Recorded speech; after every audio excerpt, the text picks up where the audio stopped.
Hello বন্ধুরা, আমাদের নতুন একটা ব্লগে তোমাদের স্বাগত। তো আজকে আমরা চলেছি মায়াপুরের উদ্দেশ্যে। তো দেখো, আমরা অনেক সকাল সকাল বেরিয়ে পড়েছিলাম, প্রায় 5টা নাগাদ। তো তারপরে দেখো আমরা সবাই মিলে ট্রেনে যাচ্ছিলাম। তো আমরা একটা ফ্যামিলি মিলেই যাচ্ছিলাম, সবাই মিলে। তো এখানেও একটা ভিডিও করে নিয়েছিল। তো ওর দেখা দেখি আমিও একটা ভিডিও শ্যুট করে নিলাম। কেন করেছি জানি না, কিন্তু করলাম। এটা আমাদের বিয়ের প্রথম বছর, তাই আমি খুব মজায় আছি যাওয়ার জন্য। তো দেখো, আমরা তারপরে ট্রেন থেকে নেমে আর সেরকম শ্যুট করতে পারিনি, তাই অটোতেই ডাইরেক্ট ওখান থেকে নেমে অটো ধরতে হয়।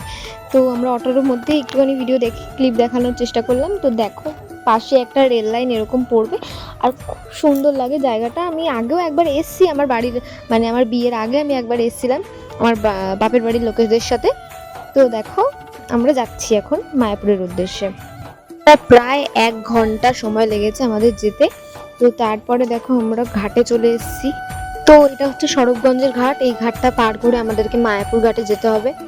তারপরে ওখান থেকে আমাদেরকে হেঁটে হেঁটে বা টোটো করে যা খুশি আমাদের যেতে হবে। কিন্তু অনেকটাই রাস্তা, আমাদের মনে হয় টোটো করে যাওয়াটাই ভালো, কিন্তু আমরা ভুলবশত হেঁটে হেঁটেই চলে গেছিলাম মন্দির দর্শন করতে করতে।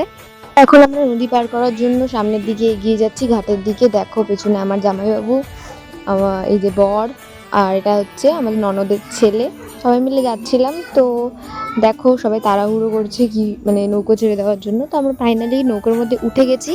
তো আমি তো বলছিলাম লঞ্চ এতদিনে হয়ে যাবে, কিন্তু দেখলাম না, এখনও নৌকা আছে। আর নৌকা চড়তে আমার বহুত ভয় লাগে।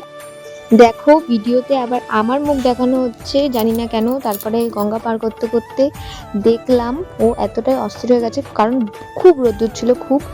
তো তারপরে আমরা নেমে গেছি ঘাটের থেকে নেমে আমরা সোজা হাঁটাহাঁটি শুরু করে দিয়েছি, যেটা আমরা সব দিয়ে ভুল করেছিলাম। টোটো ধরে নিলেই হয়তো ভালো হতো, কিন্তু আমরা যেহেতু সবাই দেখছিলাম হেঁটে হেঁটে যাচ্ছে, তো আমরাও হেঁটে হেঁটেই যাওয়ার চেষ্টা করছিলাম। কিন্তু এতটা রোদ্দুর হবে ভাবতে পারিনি, আর খুবই খারাপ লাগছিল। হেঁটে হেঁটে গিয়ে আমাদের কোনো খারাপ কাজ হয়নি, কারণ আমরা এখানে একটা মন্দির দর্শন করে নিয়েছিলাম, খুব সুন্দর ঠাকুরটা মন্দিরে। তো তারপরে আমরা চলে যাচ্ছিলাম মন্দিরের উদ্দেশ্যে। হেঁটে হেঁটে যেতে যেতে তোমরা দেখবে বিভিন্ন লজ এবং বিভিন্ন হোটেল এবং বিভিন্ন মন্দির তোমরা এখানে দেখতে পাবে। বিভিন্ন শাড়ির দোকান, বিভিন্ন রকমের কসমেটিক্সের দোকান, আরও অনেক কিছু, তুলসীর মালার থেকে শুরু করে ঠাকুরের যাবতীয় জিনিস তোমরা এখানে পেয়ে যাবে। প্রবেশ করার পরই আমরা একটা খুব শান্তিপ্রিয় জায়গায় বসে পড়লাম। এখানে খুবই ভালো সংকীর্তন হচ্ছিল, তো আমরা সবাই বসে বসে দেখছিলাম। তো তারপরে আমরা উঠে একটু চারিদিকটা দেখার জন্য গেলাম। তো এখানে মন্দির এখনো তৈরি হচ্ছে, যেটা মেন মন্দির হবে সেটা এখনো তৈরি হয়নি। আমি আগে যখন এসেছিলাম তখন বলা হয়েছিল 2025-এ তৈরি হয়ে যাবে, কিন্তু এখনো পর্যন্ত হয়নি। জানি না 5-6 বছরে এখনো পর্যন্ত তৈরি হবে কিনা। তো তারপরে আমরা সবাই মিলে একটু চারিদিক দেখে নিচ্ছিলাম। এখানে সবাই রৌদ্রের ক্লান্ত, এই ক্লান্তির মধ্যেও সবাই হাই হ্যালো করে যাচ্ছে। তো তো কোথাও ভিডিও করা অ্যালাউ নেই মন্দিরের ভেতরে, সেই জন্য তোমাদেরকে আমরা পুরোটা দেখাতে পারলাম না, তার জন্য সরি। তোমরা নিজেরা এসে এখানে রেখে যেতে পারো। তো তারপরে দেখো আমরা সবাই মিলে শ্রী প্রভুপাদের মিউজিয়ামের দিকে উদ্দেশ্য হচ্ছে। এটাই এখন মেন মন্দির। তো আপাতত এটাই মেন মন্দির। পরবর্তীকালে যেই মন্দিরটা তোমাদেরকে বড় মন্দিরটা দেখালাম যেটা তৈরি হচ্ছে, সেটাই পরবর্তীকালে মেন মন্দির হবে।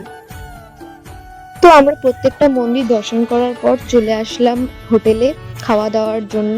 তো আমরা খেয়ে দিয়েই বেরিয়ে যাব, বেশি দেরি করব না, কারণ খুব রোদ্দুর আর গরম। বাচ্চা নিয়ে এসেছি, বুঝতেই পারছো বাচ্চা নিয়ে গেলে কেমন প্রবলেম হয়।